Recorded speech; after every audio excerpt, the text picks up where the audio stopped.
আসসালামু আলাইকুম।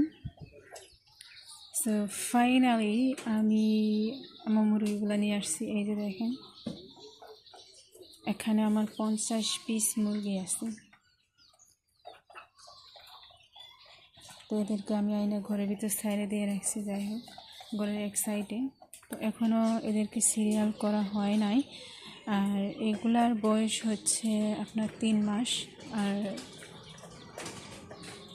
এখানে আমি খাবার বাটি দিছি আর এখানে পানির বাটি দিছি। এখন আপাতত খাবার পানির বাটি নাই, আমার ঘরে যেটা ছিল সেটা দিয়ে আমি এদেরকে খাবার দিছি।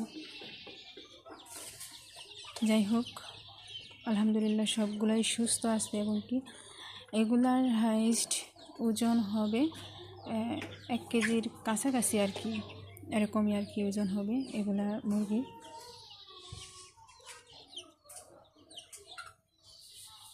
যাই হোক, সবাই আমার এই মুরগিগুলোর জন্য দোয়া করবেন। আর এগুলোর থেকে যেন ভালো কিছু আশা করতে পারি, ভালো কিছু পাই, বা এগুলোর থেকে যেন এই 50টা থেকে যেন আমি বড় কিছু করতে পারি, বা এই 50টা থেকে যেন আমি খামারটা বড় করতে পারি। তো সবাই আমার এই মুরগিগুলোর জন্য দোয়া করবেন। আলহামদুলিল্লাহ এখন সবগুলোই সুস্থ স্বাভাবিক আছে এবং ঠিকঠাক মতো খাবারও খাইতেছে।